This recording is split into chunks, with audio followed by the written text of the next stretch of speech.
sigurado na. Ang sinabi ni Lord dito, ang magtagumpay.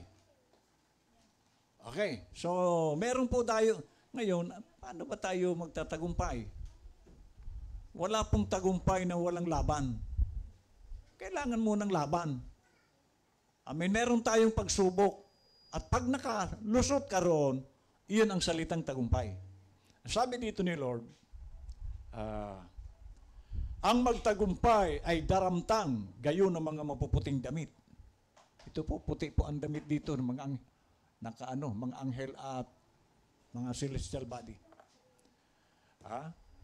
At hindi ko papawiin sa anumang paraan ang kanyang pangalan sa aklat ng buhay. So, ibig sabihin, may mabubura. Amen. Dito, yung magtagumpay, hindi niya raw buburahin. So, ibig sabihin, kung hindi tayo magtagumpay, burado. Hello? Kaya, pagsikapan natin na magtagumpay tayo. At alalahanin natin, mga kapatid, meron pong pagsubok araw-araw. Akala nyo, sinubok ka nung isang linggo, siguro ang subok sa akin uli ni Lord sa next month na. Araw-araw po ang battle. Hanggat buhay ka, dahil si Satanas po, hanggat buhay ka, hindi kanyang titigilan. At sabi ko nga sa inyo noon, ang pinaka-araw na sumasalakay si Satanas, linggo. Hello? Diyan kanya bibigyan ng problema. Linggo. Kaya magbantay ka. Dahil pag linggo, nandyan yung bubulungan ka, huwag ka na magsimba. Iwanan mo na yung tights mo. Alam na ni Lord yan eh. Sabi niya, at ipahayag ko ang kanyang pangalan sa harapan. Ibig sabihin, ipagmamalaki ka ni Lord. Yan po ang maganda kay Lord. Biro mo, pagmalaki ka. Ano pa? At sa harapan ng kanyang mga anghel, hindi kanya ikahihiya. Di ba may sinabi si Lord? Kapag ako'y kinahiya ninyo, ikahihiya ko rin kayo. Sa pagkakataong ito, dahil nagtagumpay ka, hindi kanya ikahihiya. So ang mga taong hindi niya ikahihiya, yung nagtagumpay. 12. Sabi po ng 12. Ang magtagumpay, inulit, iba naman dito, ay gagawin kong haligi sa templo ng aking Diyos. Alam nyo dito, maging dito sa church, kayo po ay haligi. Kung ikaw ay, kasi ang haligi po, yan po ang nagpapalakas. Ito, kung walang haligi, bagsak ito. Hello, dito sa itong building literal. Ngayon sabi ni Lord, gagawin kang haligi, ibig sabihin, gagawin ka sa kanyang templo, sa iglesia, isa kang nagpapalakas. Encourager ka. Hindi yung kinatitisuran. Amen. Sabi niya, kasi wala namang ibang templo ngayon. Ang templo ni Lord tayo eh. Gagawin kang tagapagpalakas. Hindi ka titisuran. Amen. Sabi niya, at hindi na siya lalabas pa doon. Ibig sabihin, hindi ka aalisin sa pagiging templo ng Diyos. Amen. At isusulat ko sa kanya ang pangalan ng aking Diyos at ang pangalan ng bayan ng aking Diyos, ang bagong Jerusalem. Wala namang bagong Jerusalem, tayo rin yun. Na mananaog buhat sa langit. Ito po yung mga theophany. Mula sa aking Diyos at ang aking sariling bagong pangalan. Alam natin ang bagong pangalan ni Lord sa Revelation 19. 21. Sabi po ng 21. Ang magtagumpay, pangatlo, ay aking pagkakaluobang umupong kasama ko. Mas matindi ito, no? Pag nagtagumpay ka pala, kasama ka ni Lord doon sa kanyang luklukan. Amen. Gaya ko naman na nagtagumpay, pati si Lord, napagtagumpayan niya yung pagsubok sa kanya kasi naging tao rin siya. So bilang tao, Meron tayong laban na dapat pagtagumpayan. Kaya wag po tayo yung taga-dalo lang. Lagi mong tingnan, araw-araw may battle. Pag ikaw ay gising, umpisa po ng battle yan. Nandiyan, ang unang-unang battle, alam nyo? Yung pananalangin mo sa umaga. Sasabihin ni Satanas, huwag ka naman, alam na ng Diyos yan. Magkape ka na. Ililihis ka ni Satanas para magpuri sa Diyos sa umagang pagising mo. So umaga pa lang meron ng battle. Maghapon yan. Pag hindi ka magbantay, diyan ka niya madadali. Amen.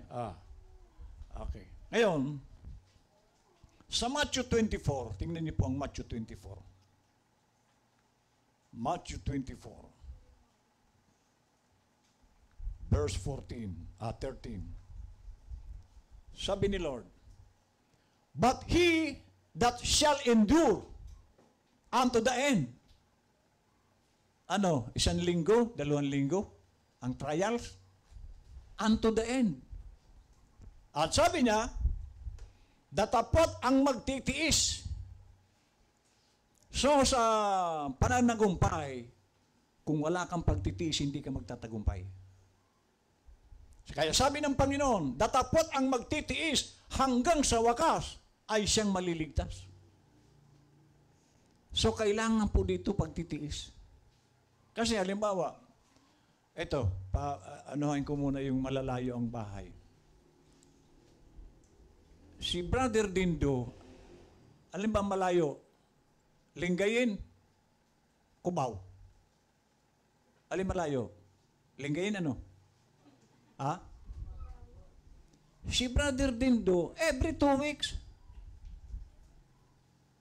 Cubao yun.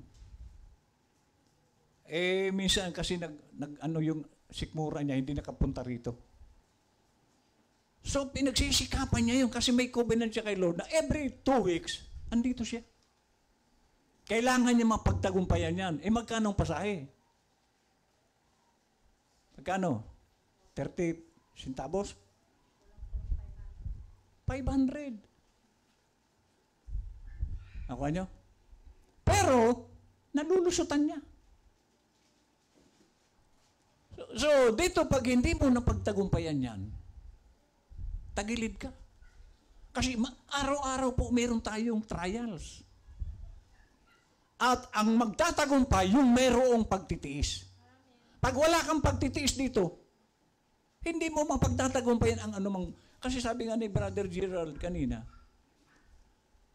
lahat tayo binigyan ni Lord ng task.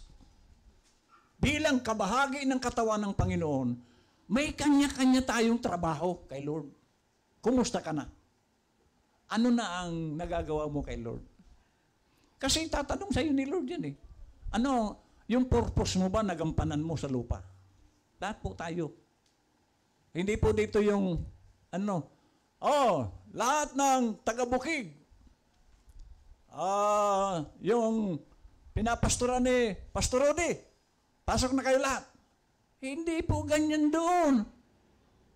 Individual po tatawagin kung lusot ka. Kung ikaw ay kapasado, tatawagin ang pangalan mo. Pero paano kung hindi? Yun na nga lang kinahiya mo si Lord. Nahihiya kang i-share ang word. Sabi ni Lord, ikahihiya ko rin kayo. Paano yan? At hindi po nagbibiro si Lord noon. Kaya nga, ang ating kapatiran sa Buenlag, hindi siya nahiya doon. Na puntahan yung mga dating kasama niya sa kanilang pagpupulong din. Nagpupulong din kasi sila nung araw. Saan kayo nagpupulong, Brad? Ngayon na nasa Panginoon siya, pinuntahan niya yung mga dati niyang kapulong. At sinisir niya ang word. Hindi mo ito dapat ikahiya. Amen. Now, sa John 15, nabanggit din ito ng ating kapatid kanina, sa Sunday school niya. John 15, tingnan niyo po si Lord dito. Verse 16. Ye have not chosen me. Ano ang sabi ni Lord? Tayo ba? Lord, ikaw ang gagawin kong Panginoon. Hindi po ganun. Hindi tayo pumili parang tatay at nanay. Hindi tayo pumili ng tatay at nanay. Si Lord ang nagbigay sa iyo niyan. Dahil kung ikaw ang pipili, sigurado, ang pipiliin mo, Amerikano. Amerikana na may dolyar. Kung ikaw ang pipili. Pero dahil ang Diyos ang nagbigay sa iyo ng magulang, iyan ang nanay at tatay mo. Mahalin mo yan. Dahil walang ibang binigay sa iyo ng Diyos na magulang, iyan. Kaya, igalang nyo dahil si Lord ang nagbigay sa inyo ng magulang. Hindi ikaw. Na, ito ang gusto kong tatay. Itong nanay. No. Si Lord. At sabi ni Lord, ako ang pumili sa inyo. Hindi tayo ang pumili kay Lord. Pero anong layunin ng Panginoon? Bakit ka pinili? Sabi niya, ye have not chosen me, but I have chosen you and ordained you. Bakit? That ye should go and bring forth fruit. Ang layunin ni Lord kaya ka pala pinili ay, ano sabi dito? Upang kayo'y magsiyaon at magsipagbunga. Anong bubungahin ko, Pastor? Saging? Ubas?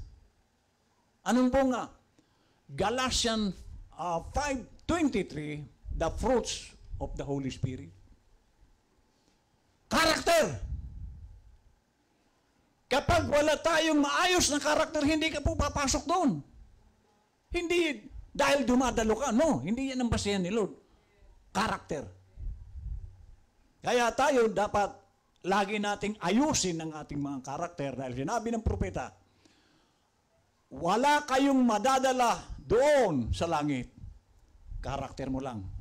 Ultimong damit mo rito, ang mga minamahal mong damit, alas kung meron ka, wala kang mabibitbit doon. Pati itong singsing na ito, maiiwan ito.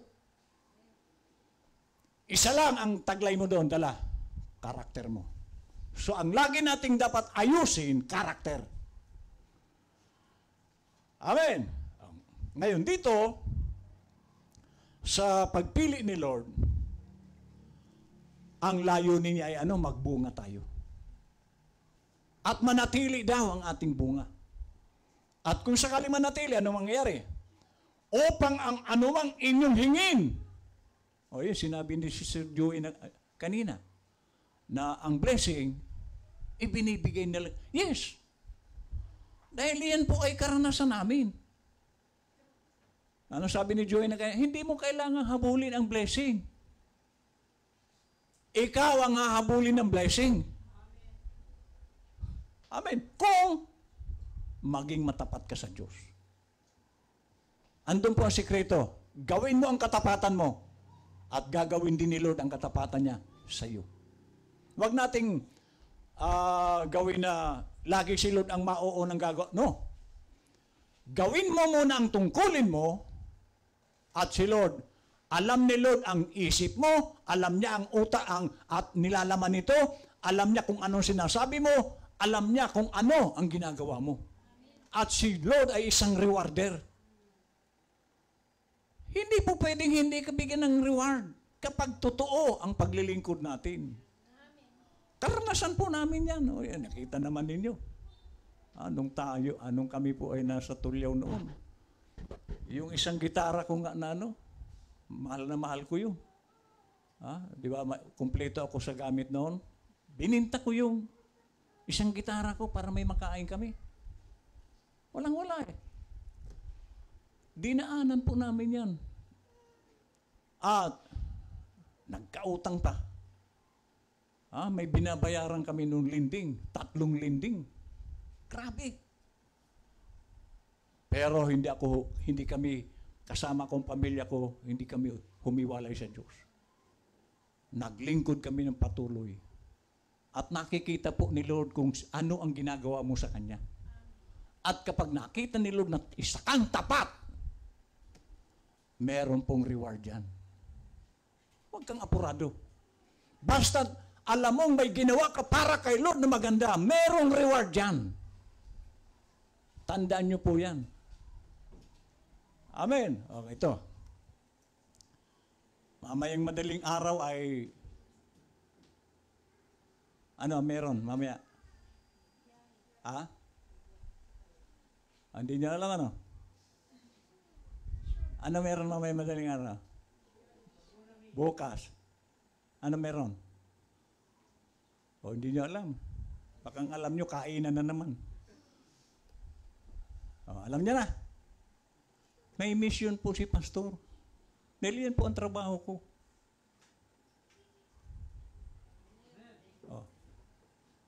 Basta't mayroong pagkakataon, gagawin ko po yan. Ang Bicol nga, tingnan nyo, halos lagi silang nasa misyon. Kasi trabaho ito ng isang Kristiyano. Mag-akay ng kaluluwa. Sinong gustong sumama? Arakila ulit tayo ng bas. Meron dito kanina, isa. Makakasama siya bukas.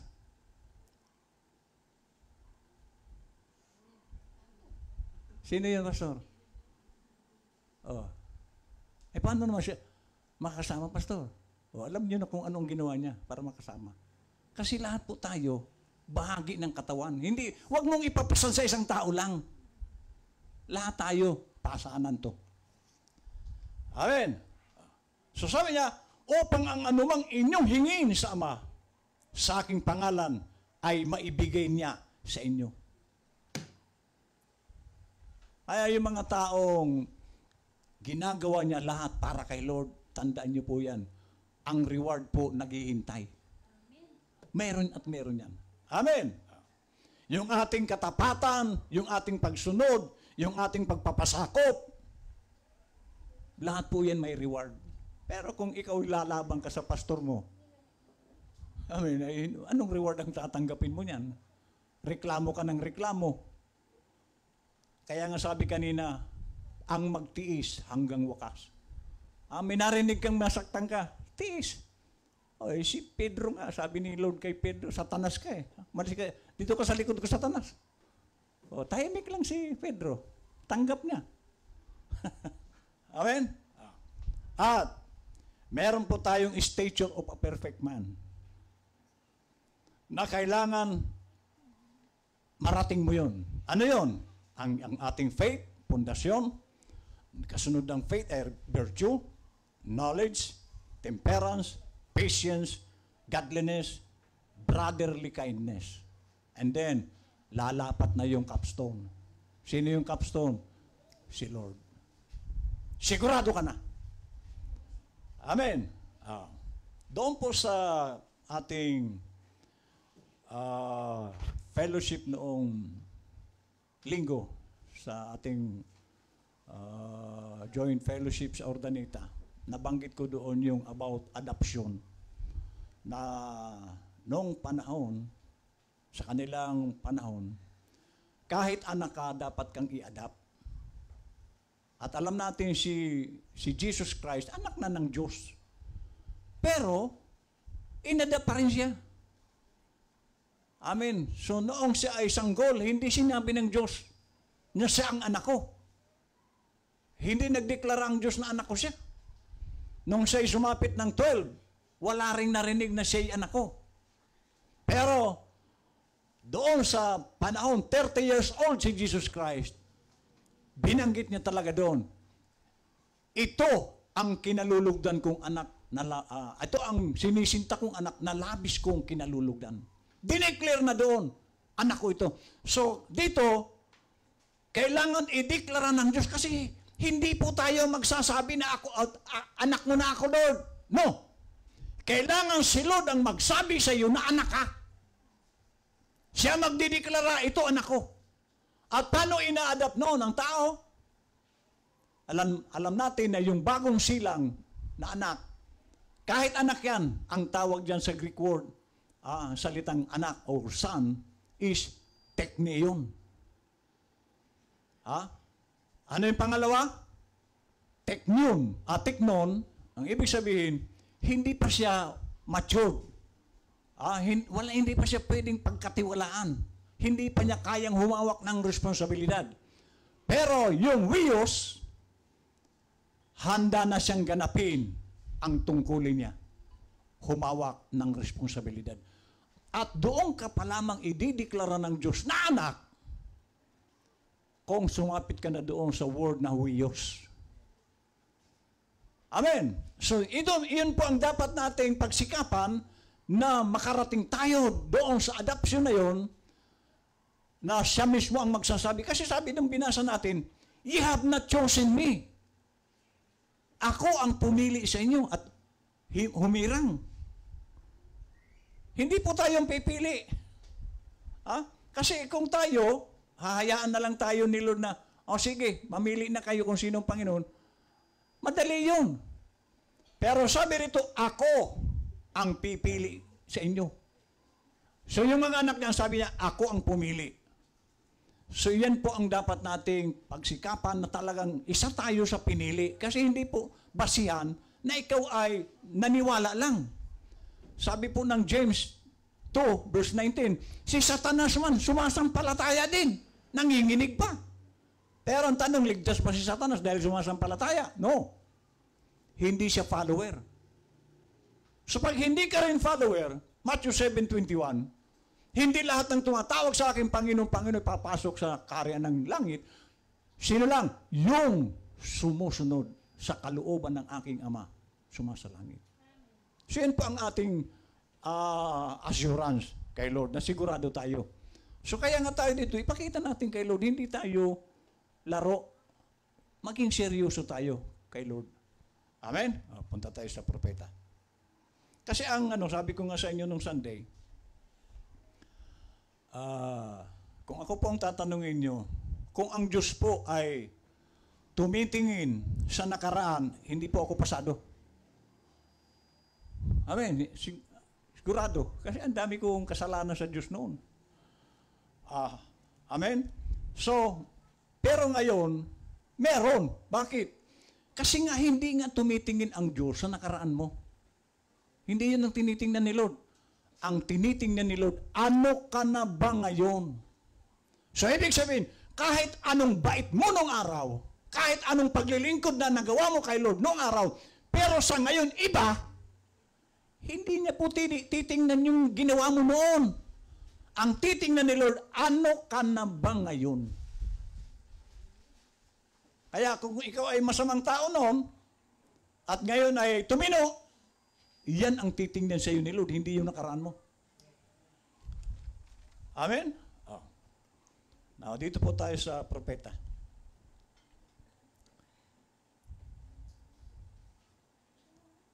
I like Daniel. Bakit? Sabi ng prophet, gusto ko si Daniel.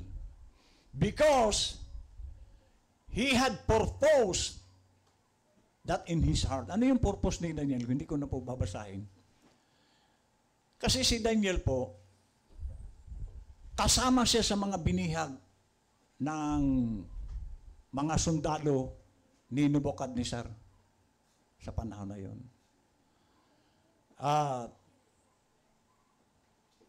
Nung dinala sina Daniel sa kayong tatlo niyang kaibigan sa lugar ng Babylonia, meron siyang layunin sa puso niya kahit siya'y bihag.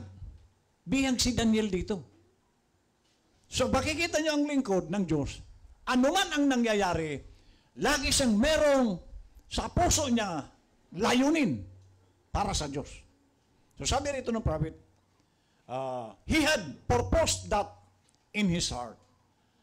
When he went down into Babylon, that he was going to remain a believer. So kahit na siya'y dalhin doon sa lugar ng Babylonia, ang purpose ni Daniel, mananatili siyang mananampalataya. Iyan po ang Kristiyano. Mananampalataya siya sa church, pag-uwi, saan man lugar, mananatili siyang Kristiyano. Hindi siya sasaw-saw sa mundo. Iyan po ang puso ni Daniel, iyan ang laman ng puso ni Daniel. Saan man siya, kahit bihag siya, ang puso niya mananatiling Kristiyano. Ganun po ba tayo? Na paglabas ng church, na nananatili sa ating puso, mananatili akong Kristiyano?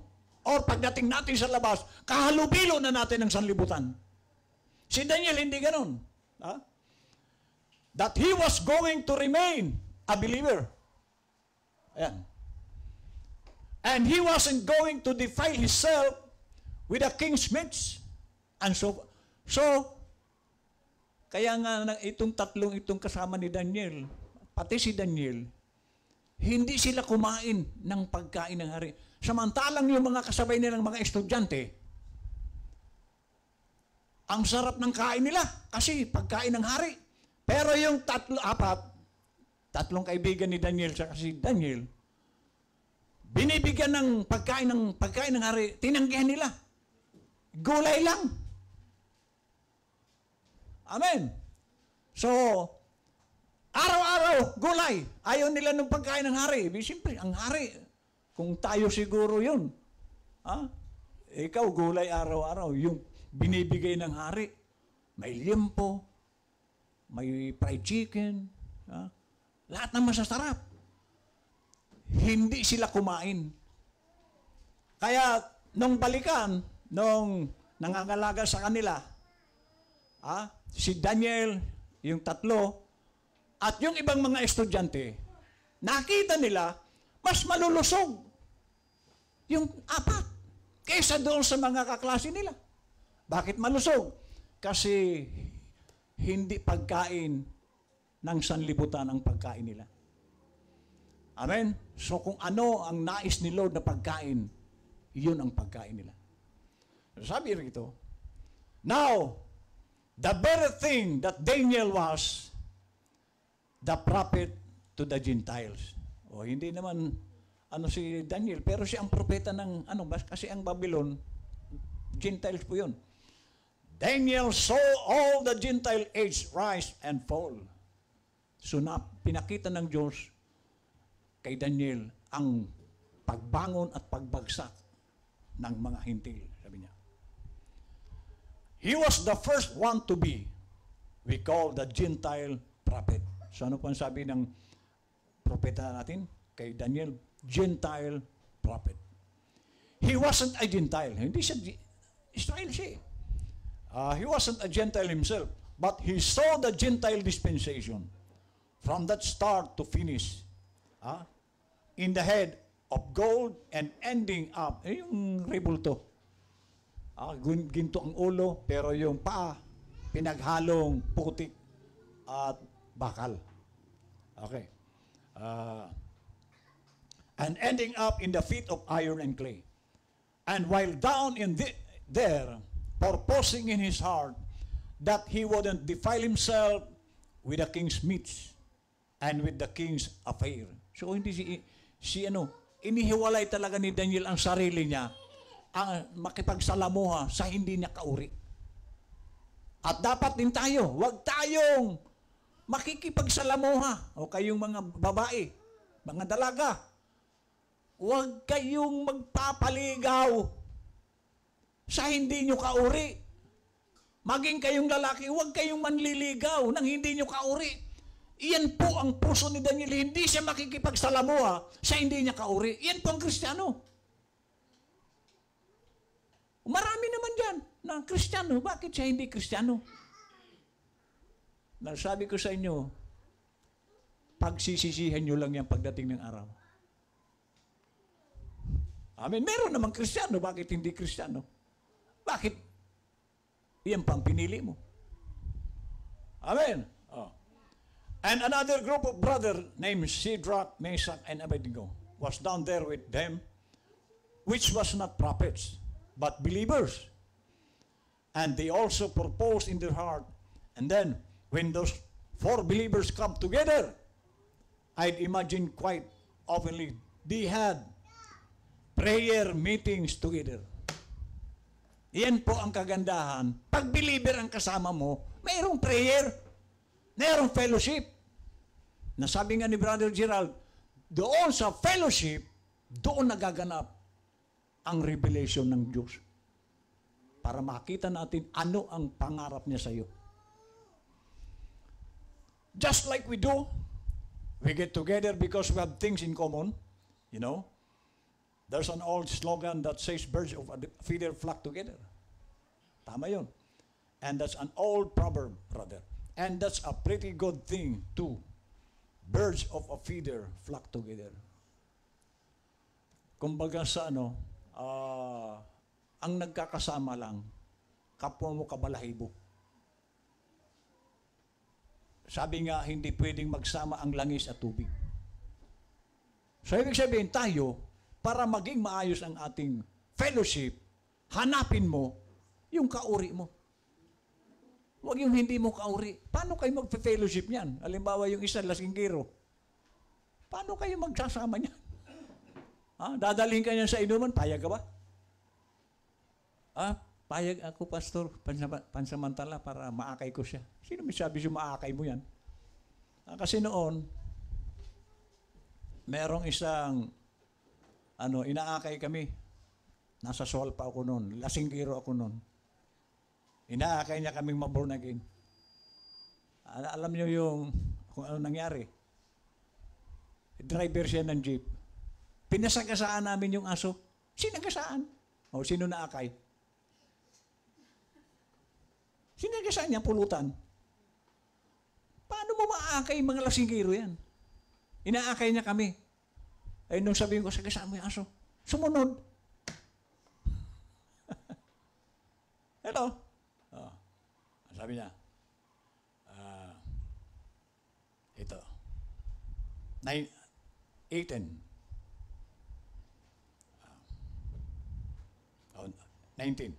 You know, it's good when you're away from home to find somebody that's with you. So, kung ikaw ay umaalis, wala ka sa bahay, kailangan maghanap ka ng ka-fellowship mo. Somebody that will stand by you. O yun ang hanapin mo. Yung dadamay sa iyo. Hindi yung sisira sa buhay mo. Amen? A real good friend. Yun ba ang ating ginagawa na kapag tayo lumalabas? Ang ating mga sinasamahan, mga mabubuting kaibigan. Marami pong tao. Maraming kakilala, barkada. Pero ang hanapin daw natin, kaibigan. Kasi yung kaibigan, nagpapayo, nagdadamay, dumadamay. So sabi niya, a real good friend in foreign lands, when you find someone who wants to be your buddy and loves you and stands by you, that's worth so much, especially a stranger. So pag halimbawa, dito po nung unang punta ko rito sa Dagupan, puro Pangasinan ang nakakausap ko. Nagkataon ngayon, mayroong Bicolano. Ang saya pala, no? Alam mo, napunta kayo sa Bicol, wala doong Pangasinan. Pagkatapos, meron kang naging kakilala doon, Pangasinan, ang saya pala ng pakiramdam na meron kang kababayan. Amen. So dito, paano ka sasaya? Kung ikaw ay Kristiyano, yun napuntahan mo, wala man lang Kristiyano. So kaya, maghanap ka doon. Amen? When you find someone who wants to be your buddy and loves you and stands by you, that's worth so much. Napakahalaga nun. Especially a stranger. And these brethren were taken away from their city. And their city was burned. Bakit sinunog ang siyudad ni na Daniel? Yan po ang tanong. At bakit may mga panahon na ang Kristiyano nalalagay sa alanganin? Ano kaya ang dahilan dito? Bakit binihag si na Daniel? Ang buong Israel, binihag nila. Ginawang alipin sa bansa nila ng Babylon. And their city was burned, and all their vessels and the holy things of God, pati yung mga gamit nila sa church, kinuha, ay mga ginto yun.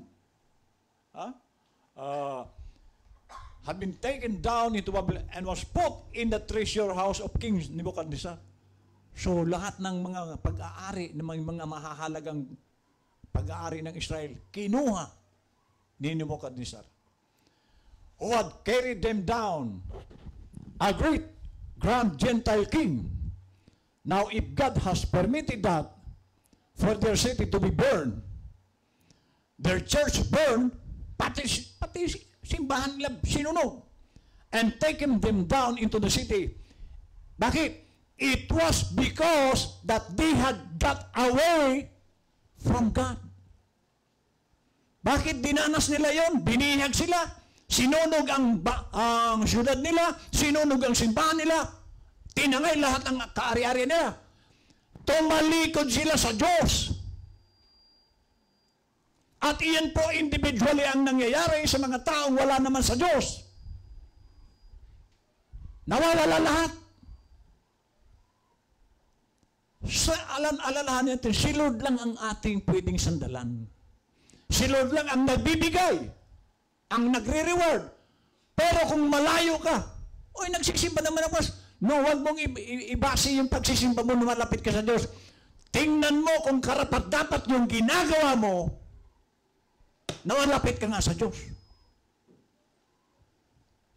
Hello, hindi yan dahil nagsimba ka, malapit ka na. No, hindi yan ang pasya ni Lord. Pakiramdaman mo, si Lord ba nagsasama kayo ng maayos? Talaga bang tatay mo siya? O baka naman hindi mo siya kinikilala bilang tatay? Kasi madali pong sabihin yung Panginoon, si Lord, si Jesus ang Panginoon. Madali sabihin yan. Pero yung relationship, tama ba? Maganda ba ang pagsasama nyo ni Lord? O hiwalay kayo? So itong mga Israel, binihag, ang sabi ng prophet, it was because that they had got away from God. So pag ikaw ay malayo kay Lord, iyan ang mangyayari sa iyo. Hello? Kung tayo po ay lingkod talaga ng Diyos, anak ng Diyos, huwag mong nasain na magkahiwalay kayo. Bagkus, sikapin mo na lalo kayong maging malapit sa isa't isa. Kasi ito, sino ba ang Israel? Sino tayo? Huwag mong sabihin mas mataas ang antas mo kaysa sa Israel. Chosen po sila na bansa. Tayo, hintil po tayo. O sino mas mataas sa iyo? Hintil o totoong Israel? Kaya lang tayo naging Israel ngayon dahil kay Lord. Amen. So, yan po ang ating sarili natin. Huwag tayong hihiwalay sa Diyos. Sabi nga, nang binasa ni Brother Gerald kanina, for apart from me, ano sabi niya?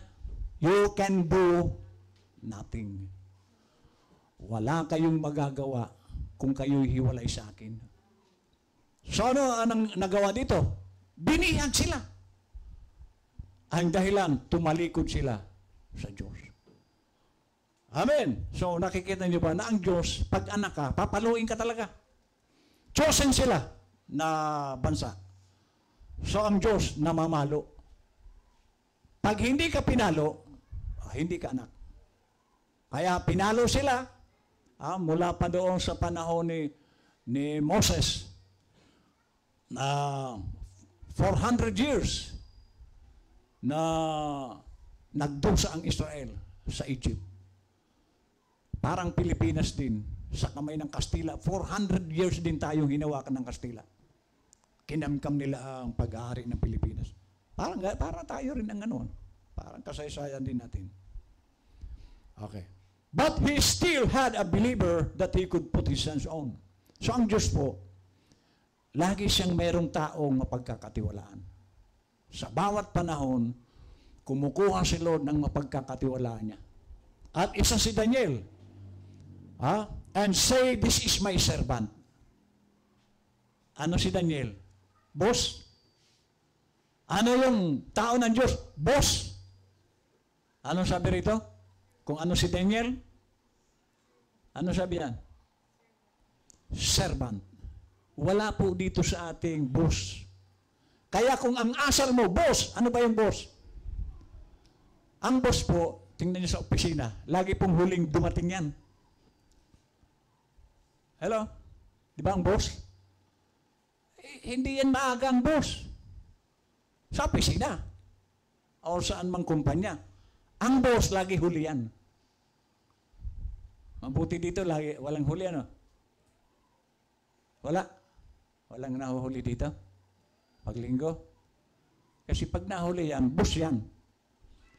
Servant po si Daniel. Ang Kristiyano, servant ni Lord yan. Ano ba ang servant? Tingnan niyo po ang servant. Ako po, nag-waiter ako sa Paiti, Laguna, sa Woodstock Club. Ang linis ng lamesa ko kasi may kanya-kanya kaming lamesa ng mga waiter. Pag may beer, nagiinuman yung mga customer, siyempre, ang baso niyan, nagyayelo yan yung beer. Tumutulo yan. Ang ginagawa ko, kukuha ko ng napkin, babalutin ko yung baso ng customer. At pag mayroong umagos na tubig, na yelo, pupunasan ko agad yan. Pag sabi, meron bang dupulutan? Meron, kuha yan, ang bilis. Kasi ang waiter po, servant. Pero kung waiter ka doon, wala kang ginagawa, yung pang customer ang magpupunas ng lamisa, anong tip ang makukuha mo? Servant ka dyan. So pag sinabing servant, galing po yung sa word na serve. Serve. Nagsiserve. At ang mas mabigat pa niyan, yung alipin. Amen. So, nagsiserve po ang servant. Hindi po yan nakaupo. Ang nakaupo, yung customer. Ang servant, nagsiserve. Amen. So, sabi niya, God has always had a witness somewhere. He never leaves himself without a witness. No matter, it has got down sometime to just one, but he's always had somebody that he could put his hands on. Yan po ang Diyos. Gusto niya talaga fellowship. Yan po ang Diyos.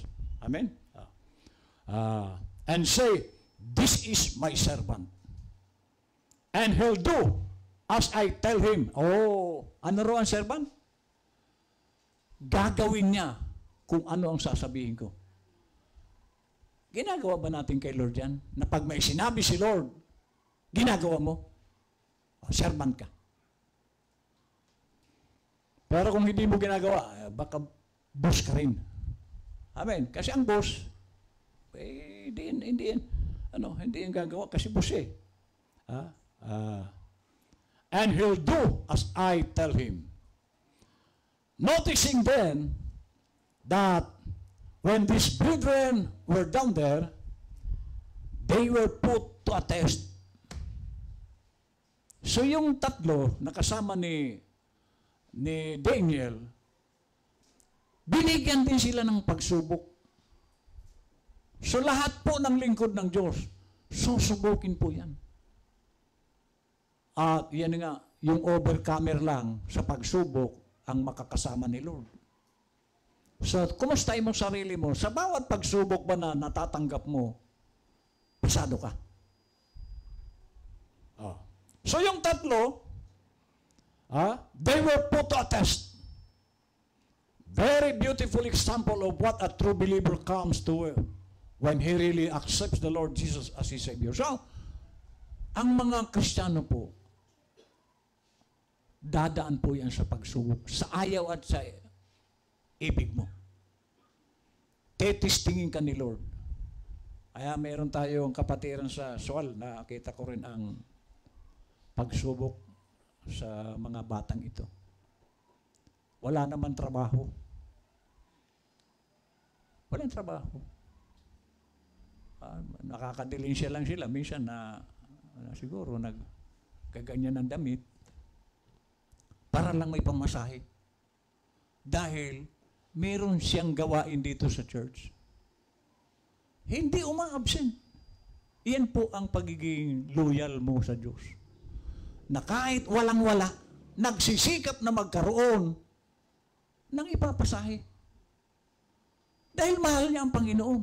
Kasi lahat po tayo dadaan sa testing. Pero kung pagdating ng linggo, baliwala lang sa iyo ang hindi magsimba, nakakaawa ka naman. Hindi mo narating yung nais ni Lord sa buhay mo. Ang isang Kristiyano na nagmamahal sa Diyos, Sabado pa lang nagre-ready niyan. Amen? Pinapakain na niya yung mga kambing niya, Brad.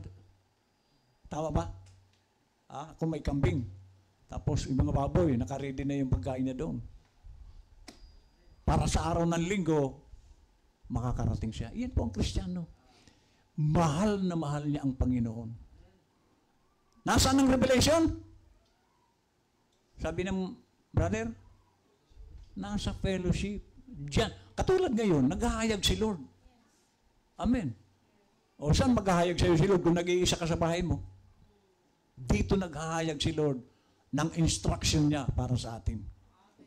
Amen? Sabi niya, He is always put a test. Satan is still in the testing business. So si Satan, bakit may mga Kristiyanong napapasok na tila baga si Satan, merong lisensya sa buhay ng Kristiyano? Kasi pag may testing sa iyo, hey Lord, at hindi ka nakapasa, merong lisensya si Satanas na kung anong gawin sa iyo.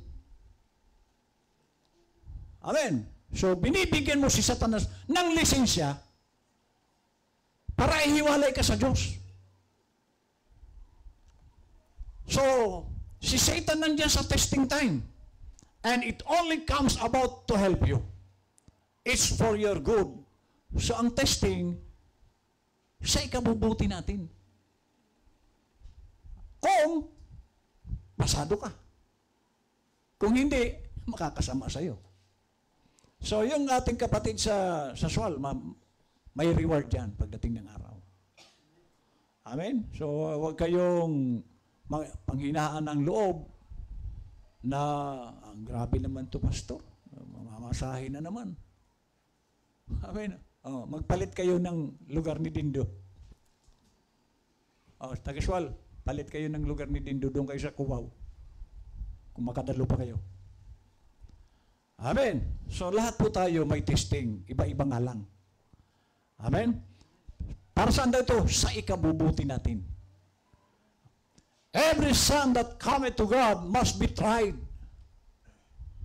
Chasten. Chasten pa ang ginamit dito. Affliction. So, pinapalo ni Lord ang mga Kristiyano. Kasi anak niya eh.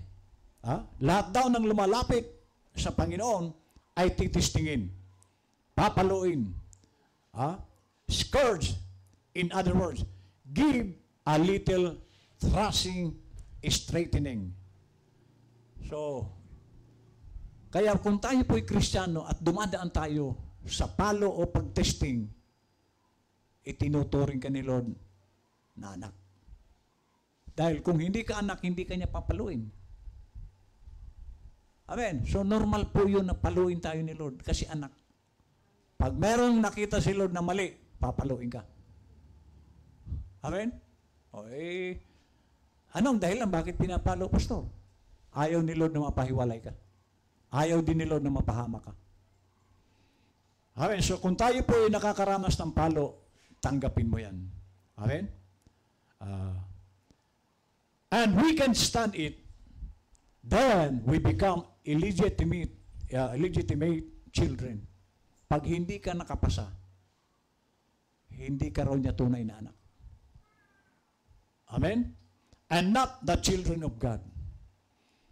Now a man that's really got his face set towards heaven, no matter what takes place here on earth, he still got his face set towards heaven. So ang anak pala ng Diyos, ano man ang nangyayari dito, lagi siyang nakapokus sa Panginoon. So, ibig sabihin, huwag mong huwag mong pansinin yung mga basta tiyakin mo lang na wala kang ginawang masama kay Lord. Amen? Pag may dumarating na sabi nga sa trials, another blessing yan. Hello, nakuha niyo ba? Kasi ano namang reward ang ibibigay sa iyo, wala ka namang pinagtagumpayan. So, at ganito.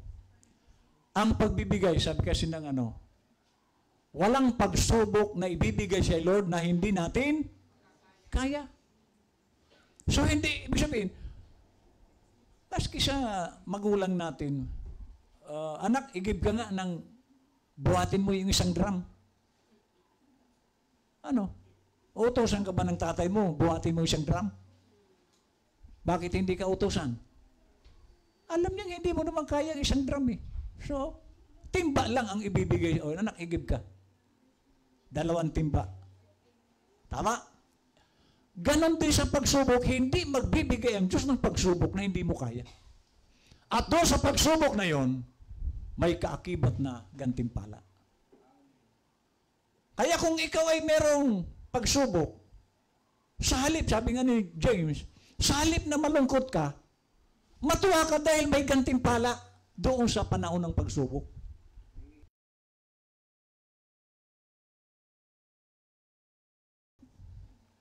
Manan, umiiwas ang iba sa pagsubok. No, nandyan po ang gantimpala sa panahon ng pagsubok.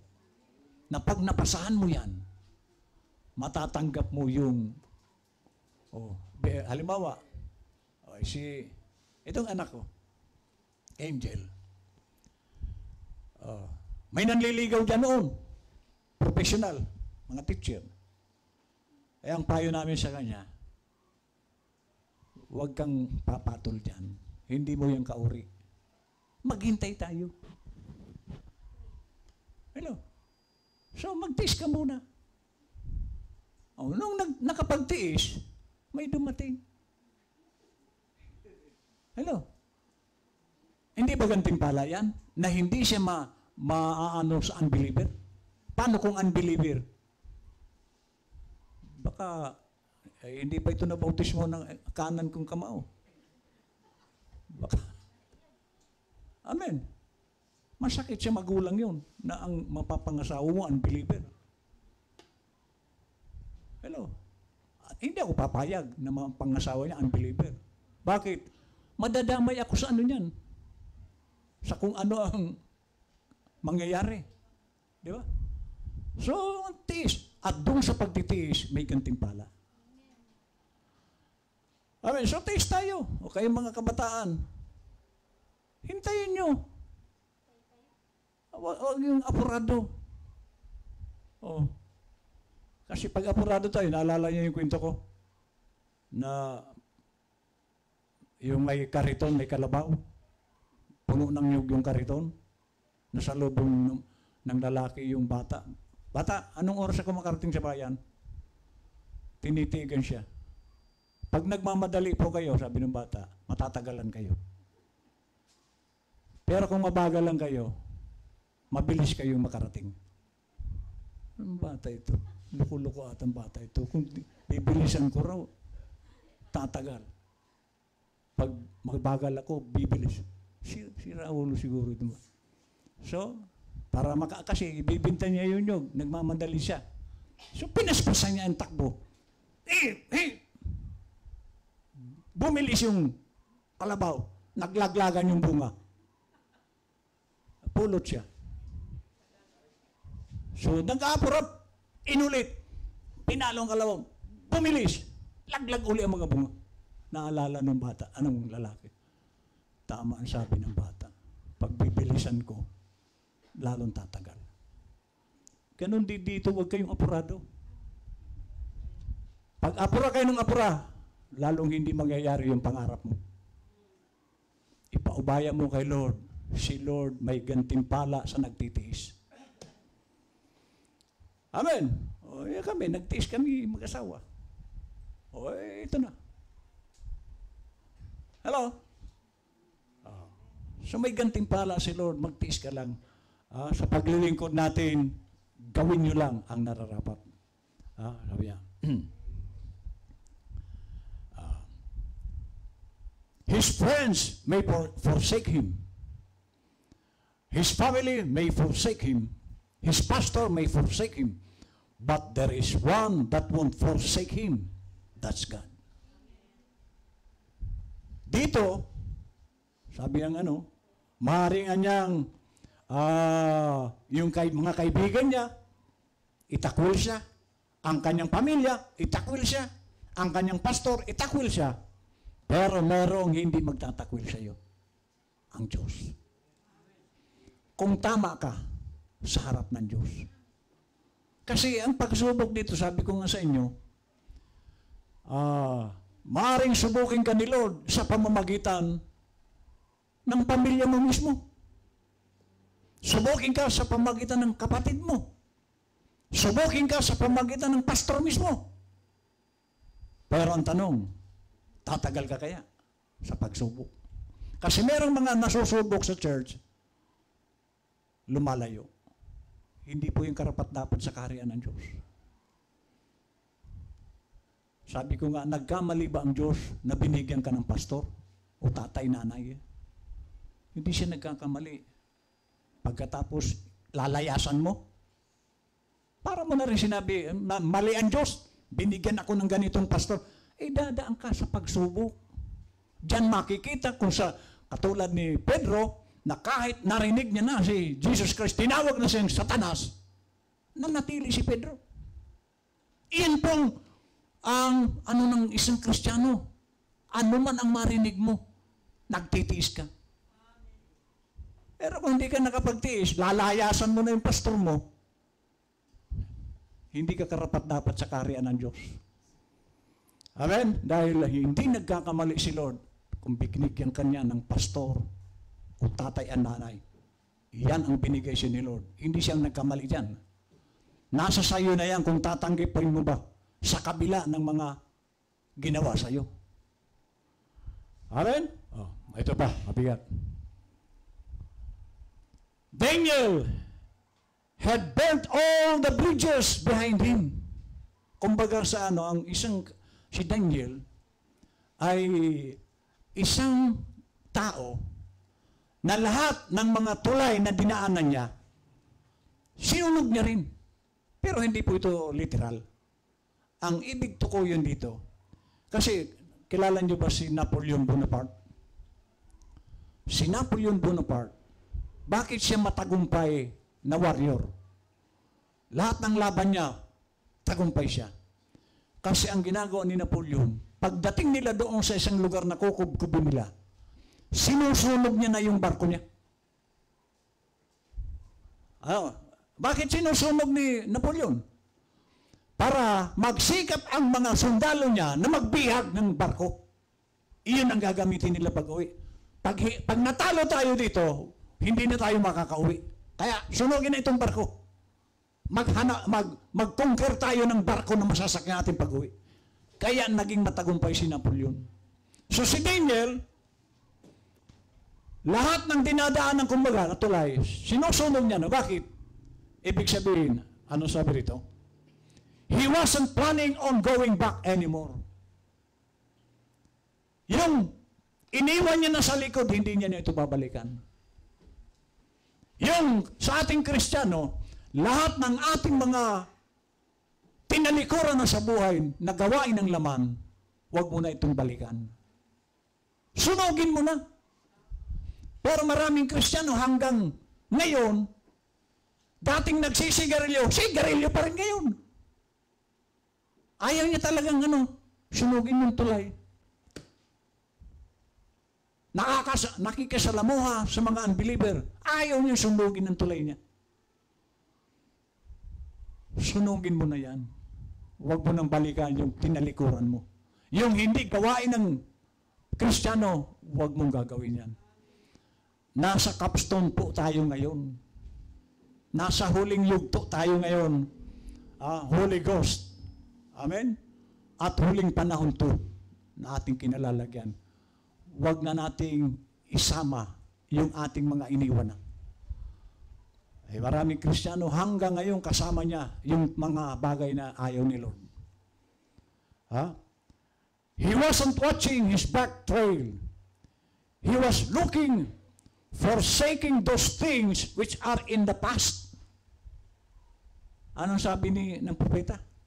Si Daniel, ang hinahanap niya, kanyang kinakalimutan na yung mga bagay na mga nakaraan. Yan po ang Kristiyano. Kalimutan mo na. Kasi meron tayong hinaharap ngayon. Sabi nga ng propeta, bagong lupain. Amen. Yung future na ating paglalagyan. Amen. He pressed on to the mark of the high calling. That's what we should be doing. Kumbaga sa karera. Kasi po nasa karera tayo ngayon. Sabi ni Paul, sa karera isa lang dyan ang nananalo. Pero paano nagiging winner ang isang sumasali sa karera? Nag-iinsayo po yan. Araw-araw yan tumatakbo para pagdating ng paligsahan, kaya niyang manalo. At dinidisiplina niya ang sarili niya. Dito kung wala ka ring disiplina, hindi ka rin mananalo. Yung mga athlete, kaya po yan nagiging panalo. Disiplinado nila ang sarili nila. At higit sa lahat dito sa Panginoon, para tayo maging winner or overcomer, disiplinahin mo dito ang sarili mo. Huwag mong hayaan na, kasi, meron mo si Satanas, alam mo nang binubugbog ka na, hindi ka pa rin nakakaramdam. Ang isang Kristiyano, alam niya kung si Satanas, sabi ulitin ko, pag linggo, dyan umaatake si Satanas. Higit sa lahat na araw. Ang linggo. Bantayan nyo yan. Diyan ka niya bibigyan na magalit ka, para yung pakikinig mo walang kwenta. Kasi may problema ka na eh. O paano ka makapokus sa word? Bantayan nyo po pag araw ng linggo. Pag ang sarili mo na aburido ka, pinasok ka na naman ni Satanas. So that's what we should be doing. That's what the church should be doing. Alin yung kalimutan mo nung nakaraan mo? Okay, last. And as I noticed then, God permitted Satan to give him the test. So tulad ni Job, si Satan walang pakialam kay Job nung una. Pero inaakusahan si Job, sabi ni Lord kay Satan, nakita mo ba si Job? Wala siyang katulad na lingkod ko. Pinagmalaki niya si Job. At ganun din ang Kristiyanong totoo, ipinagmamalaki din ni Lord yan. Nakita mo ba niya si Job? Isa siyang lingkod ko na totoo. Anong sabi niya? Maniwala ko sa iyo. Subukan ko nga. So walang magagawa si Satan kung walang permiso si Lord. Anong sabi sige, subukan mo. So binigyan ng permiso si Satanas na testingin si Job. Anong testing kay Job? Yung kanyang mga ari-arian, nasunog, mga hayop, ninakaw, ubos. Yung ari-arian ni Job, ang unang-unang ginalaw ni Satan, tinanggalan siya ng ari-arian. Masakit yun. Libo-libo ang baka ni Job. Mga tupan, dami. So si Job ang pinakamayaman sa lugar niya sa panahon na yun. Anong sabi ni Job? Nung maubos yun, isinilang akong wala, hubad, alis din ako, wala. So tanggap ni Job yung mawalan. Ikaw, may mawalan sa iyo, tanggap mo ba? Di ba? Tanggalan ka ng trabaho, tanggalan ka ng pagkakakitaan, tanggap mo ba? Pangalawang subok kay Job, ang mga anak niya na 10, patay. Mas masakit yun. Pangalawang subok, mas masakit. Pero, bumagsak ba si Job sa testing? Pinuri pa rin niya ang Diyos. At ang panghuling pagsubok, yung magkaroon si Job sa sarili niya mismo ng sakit. Mula paa hanggang ulo, puro bukol. Hello? Naranasan niyo na ba yung may pigsa sa puwet? Paano ang pagtulog ng may pigsa sa puwet?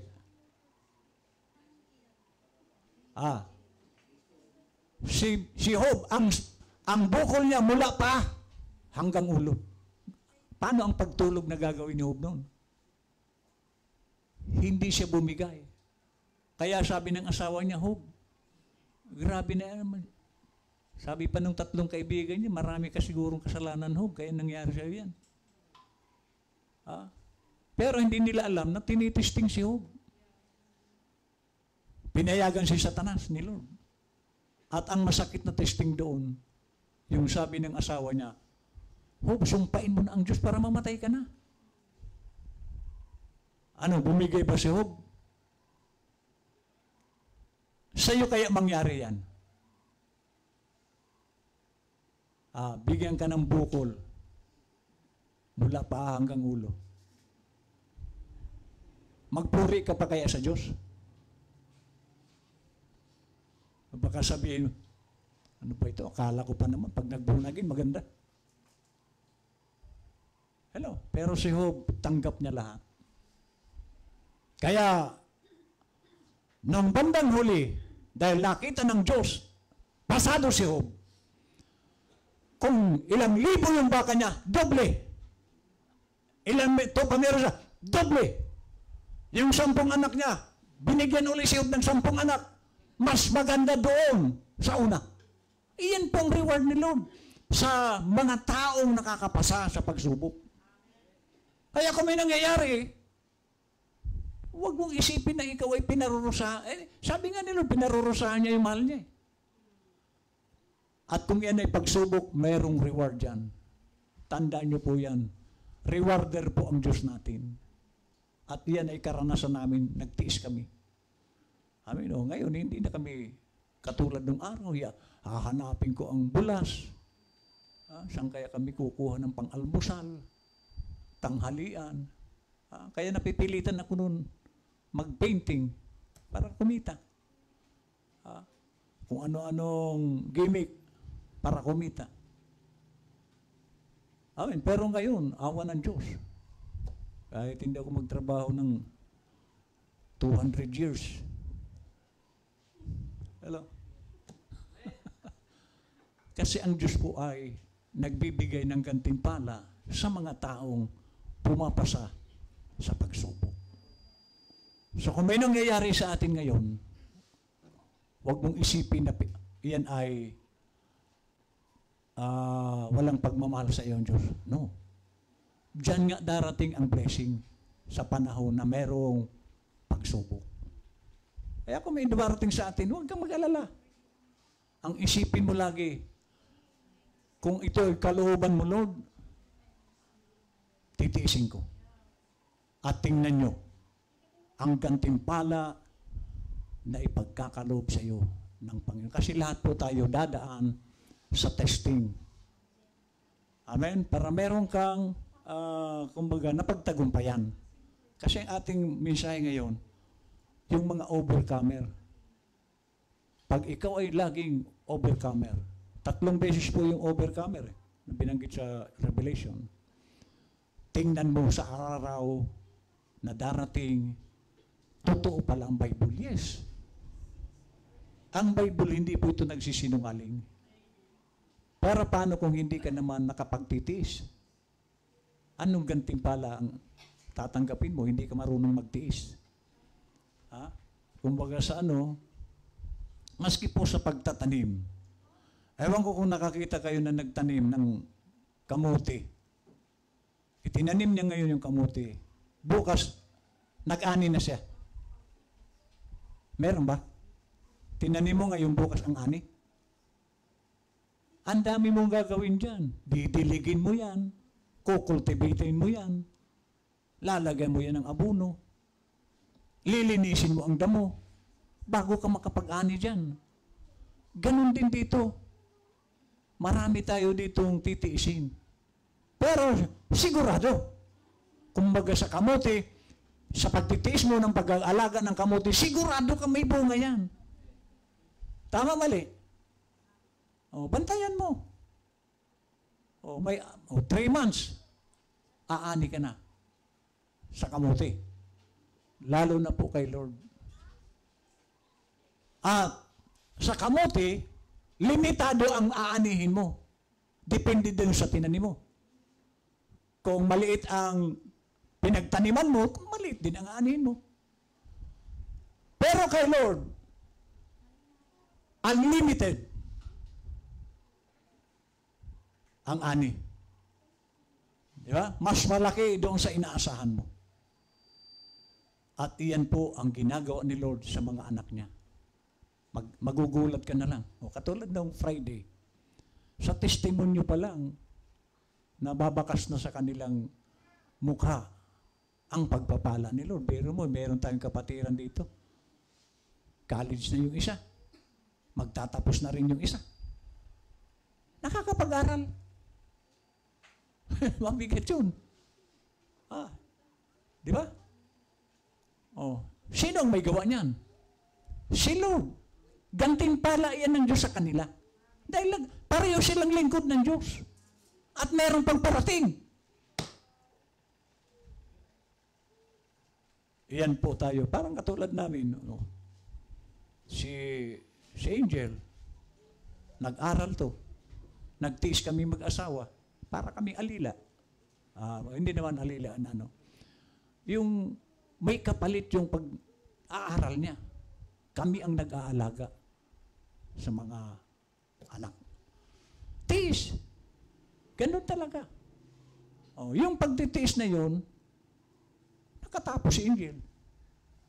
Ngayon, ano na si Angel?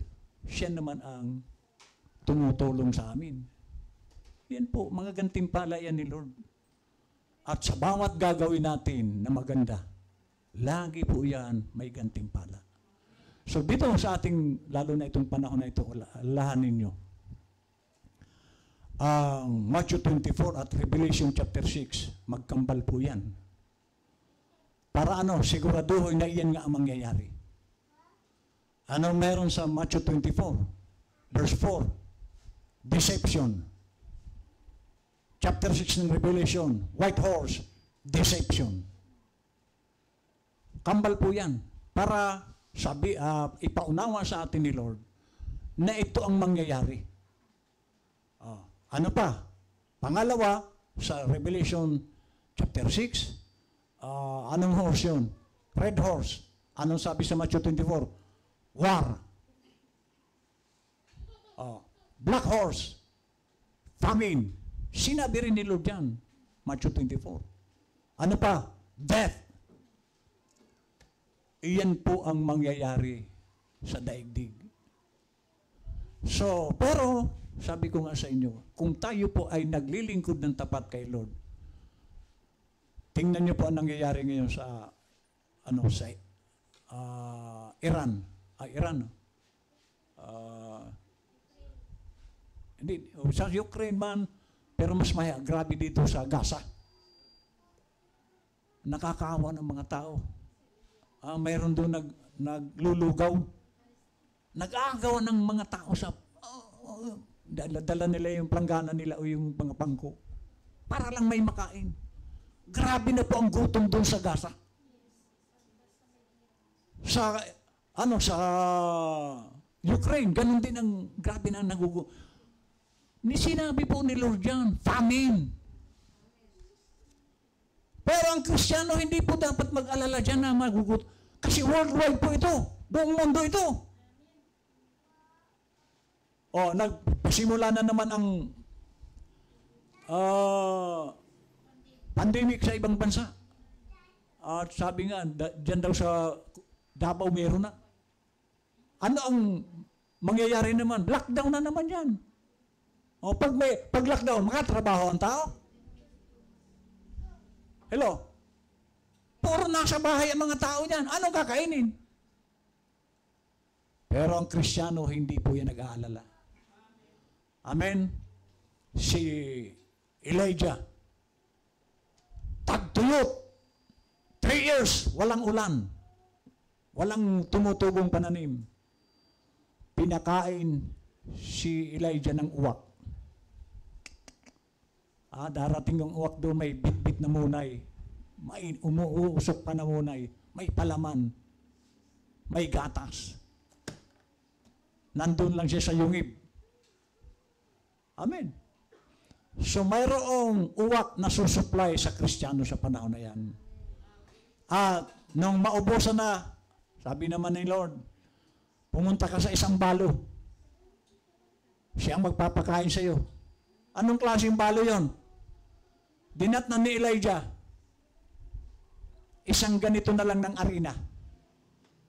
Gagawin tinapay. Huling kain ng mag-ina.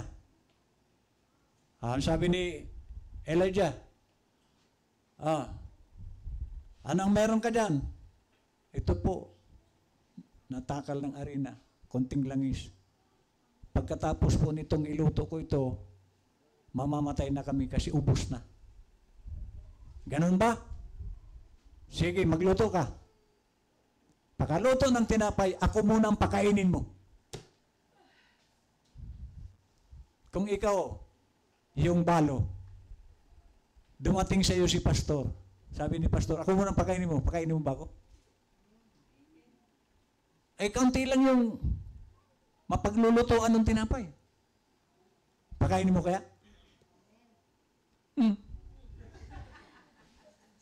Baka sabi, sorry na pastor kasi kulang pa nga ito sa aming mag-ina.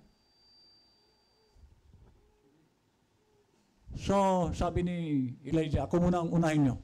Huwag kayo. Matindi si Elijah, no?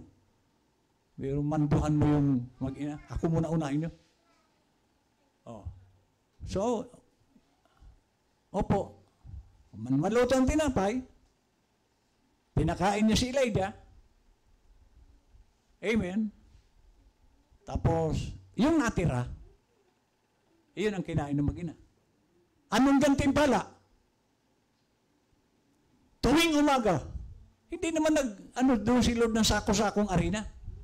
Mayroong lalagyan doon na tuwing umaga, pagdating ng umaga, bubuksan niya, may laman.